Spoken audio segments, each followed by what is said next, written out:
നമസ്കാരം. ഇന്ന് നമ്മളിവിടെ ഈ സൈറ്റിൽ മിസ്റ്റർ നോൺ പോൾ ആൻഡ് ഫാമിലിക്ക് വേണ്ടി ഒരു 3500 സ്ക്വയർ ഫീറ്റ് വീടിൻ്റെ കുറ്റിയടി സ്റ്റാർട്ട് ചെയ്യാണ്.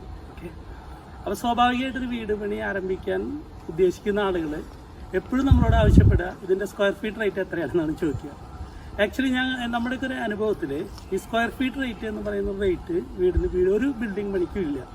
എന്ത് മെറ്റീരിയൽ ഉപയോഗിച്ചിട്ടാണോ നമ്മൾ ചെയ്യുന്നത്, എന്താണ് നമ്മുടെ പ്ലാനിൻ്റെ ഡീറ്റെയിൽസ്. അപ്പോൾ നമുക്കൊരു വീടിൻ്റെ റേറ്റ് ഫിക്സ് ചെയ്യണമെങ്കിൽ നമുക്ക് ആ വീടിന് ഉപയോഗിക്കുന്ന മെറ്റീരിയൽ എന്താണ്, അതിൻ്റെ പ്ലാൻ റിക്വയർമെൻറ്റ് എന്താണ്, ഇത്രയും കാര്യങ്ങൾ കിട്ടിയാൽ മാത്രമേ നമുക്ക് അതിൻ്റെ പ്രൊജക്ട് കോസ്റ്റ് കാൽക്കുലേറ്റ് ചെയ്യാൻ പറ്റുള്ളൂ. ഒരു പ്രൊജക്ട് കോസ്റ്റിനെ ടോട്ടൽ ഏരിയ കൊണ്ട് ഡിവൈഡ് ചെയ്താൽ കിട്ടുന്നതാണ് അതിൻ്റെ സ്ക്വയർ ഫീറ്റ് റേറ്റ്. ഒരിക്കലും സ്ക്വയർ ഫീറ്റ് റേറ്റിൽ നിന്ന് പണി തുടങ്ങരുത്. ആദ്യം നമ്മൾ അതിനാവശ്യമായിട്ടുള്ള റിക്വയർമെൻറ്റ് ഫിക്സ് ചെയ്യുക. റിക്വയർമെൻറ്റ് ഫിക്സ് ചെയ്തതിന് ശേഷം അതിൻ്റെ മെറ്റീരിയൽ എന്താണെന്ന് ഫിക്സ് ചെയ്യുക. അതിനുശേഷം ഒരു വിദഗ്ധനായിട്ടുള്ള എഞ്ചിനീയറെ ആർക്കിടെക്റ്റിനെ സമീപിച്ച് നിങ്ങളുടെ ആവശ്യങ്ങളും നമ്മളുടെ റിക്വയർമെൻറ്റ്സൊക്കെ അവരായിട്ട് ഡിസ്കസ് ചെയ്തിട്ട് വൺസ് ഫൈനലൈസ് ചെയ്താൽ നമുക്ക് കൃത്യമായിട്ടുള്ള പ്രൊജക്ട് കോസ്റ്റ് ഫിക്സ് ചെയ്യാൻ സാധിക്കും. Okay, thank you.